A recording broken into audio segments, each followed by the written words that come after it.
Hi guys, it's Surname Multi-Katie and this is seizures, and these are different types.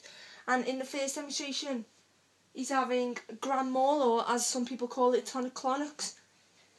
And the thing you do with them is you go over to them, you put something soft under the head, and you make sure the head is turned to side. Move any danger at all out the way, because as I said, so if there's anything dangerous in the way, move it out, because the shaking, they could hit you, not meaning to, hit themselves or anything. So say for a fact this Hoover's in the way, I haven't really got no words. So just move the Hoover out the way, so that's that danger. Move, so now that's done, he's still fitting. What you have to do is you have to time it. So if you've got people around you, ask them to time it. The main causes you want to call an ambulance for is if it's the first time having a seizure, if it lasts longer than 5 minutes, if they have a seizure, like, and then another one after that, and if you think they've injured themselves, or if you just don't know the person and you're generally scared. So, as I said, there's not much you can really do until seizure's finished. So now the seizure's stopped, what you want to do is then you want to put them in a recovery position. So you put the arm out, or you can put it at a right angle. You put the hand there, lift the knee up, and then I'm just going to put this under his head a bit more because we want it to be so. Then we just roll him on a side, and then we're just going to move his head there. So, now he's in the recovery position. We just want to secure that foot, open his airway, tilt his head right back, because obviously he just has a seizure. And the matter of fact is, they sometimes froth, bite the tongue, or anything else. Do not restrain them. Do not put anything in the mouth. Do not try and put your fingers in the mouth, because I'm telling you, they get like jaw lock with the jaw locks as well. So they could really bite your finger off. I know it sounds a bit drastic, but they could. So now he's in that recovery position. If it lasts longer than 5 minutes or anything else, what I've just repeated before, wait for the ambulance to come, and if he regains consciousness, you obviously just go through the steps like so. He was regained consciousness, and he's just like looking around because he's a bit wary of, he doesn't know what's happened. So we're just going to say, what's your name, mate? Dylan. So he told us me his name, and I said, do you have epilepsy? Yeah.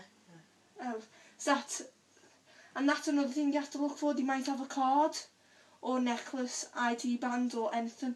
So you really want to look for that as well. So he's just told me he's got epilepsy. I just say, so that's the case, mate, you've just had a seizure. Not to be worried of, you're not injured. And you don't want people looking really there. If there's bystanders watching, get like people to try and make a barrier so people can't watch, because it's not a very nice thing. Sometimes they can Urinate. They can sometimes lose urination, or they can lose the bowel control as well, and that's not really a thing you want everyone staring at. So in this case, Dylan, the patient, is lucky that none of that happened to him, but it could do. Incontinent, that's what it's called. He could come incontinent. So now that he's regained consciousness, he's still. So we just say, do you feel dizzy, or do you want to try and sit up? So I'm just gonna say, no, I'll help you. You don't do. So we're just going to sit him up, and if you've got a chair or anything, or as this is a bed, we're just going to help Dylan to sit up against the bed. So he's got something supporting him behind his back. So as you can see, he's sitting up. He's feeling a lot better. Still, obviously confused, and he's probably a lot tired because he's in the post-ictal stage. This is what normally happens after a complex partial. So I don't know about simple partial, but I know complex partial and tonic-clonics or grand mals, this sometimes happens. So obviously he's a lot tired, so if Dylan woke up and said, I don't need an ambulance, then that's fine. If he feels like he doesn't need one, as I said in the steps before, if he's injured, if it lasts longer than 5, if he's scared, if he's bit his tongue, or frothing at the mouth, or if you generally just, like as I said, really scared and you've never seen it before, obviously that's going to be a thing somebody might encounter if you're never out. So you want to keep them secure and you want to make them feel safe and like they can trust you, because that's the main important thing with the patient, between the patient and yourself. You want to make them feel like they can talk to you and you can help them to get them as close to the real world as they possibly would be. But you'll arrange transport for them so they can get home safely. The second one we're going to do is a complex partial. So if Dylan could now sit on the bed, and let me just move this hoover back, because just put it there for now. So the complex partial, basically,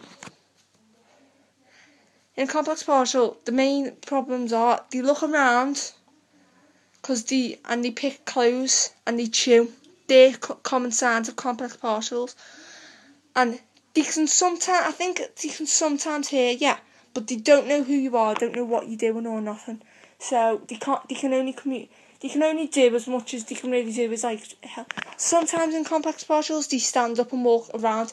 In that situation, you really want to try and stop them from going anywhere dangerous, and you want to go, come on, alright, let's just sit you back there, come on. And you want to just guide them back to a safe place, even if it's on the floor or anything. You just want to make sure they're sitting down. Make sure you're standing by them and watching them, making them feel as comfortable as possible, so you can sit next to them and just, keep them safe and calm as much as they can. And obviously, when they come out the post-ictal stage, that's going to be the exact same. They're not going to know what happened. So you're going to say, you're going to obviously ask the same things. What's your name, mate? Dylan. Yeah.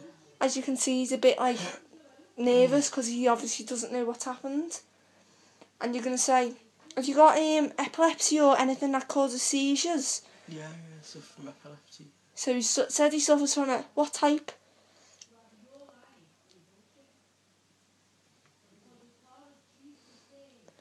So as you can see, he can't really remember, but he knows he suffers from epilepsy. So you just want to say, I'm just going to sit here with you and comfort you until you come out of the post-ictal stage. And obviously you're going to be tired again. And you just want to make sure they feel safe and make sure they get transport home as well. So you don't really want them wandering off by themselves. So that wouldn't be a very good idea. So the next sort of seizure we're going to do is absent or absent, as some people say. So an absent seizure is basically where you could just be talking in a conversation. Okay, see, yeah, do you know what time it is? Because I've got to pick me up from the doctors. Yeah, do you know what time it is? It's like 4 o'clock. What are you doing later? And as you can see, his eyes, and he's just gone all... His eyes are just staring. So if I come from the behind, he was just like staring into space. And they only last for a matter of seconds. And you come back around and carry on. So what time did you say it was? I said it was 4:15. 4:15, I'm awfully sorry. It's good to see you anyway, I've got to go. And as you can see, his recovery was straight away. Because that's the thing with absent seizures. They recover right away. There's no post-ictal stage. So, yeah guys, that is the thing you want to do with seizures. I know some more, but I don't really. Basically, the same stuff you do for nearly most of them is the one you're just going to make sure they're safe throughout all of it. Hey guys, thanks.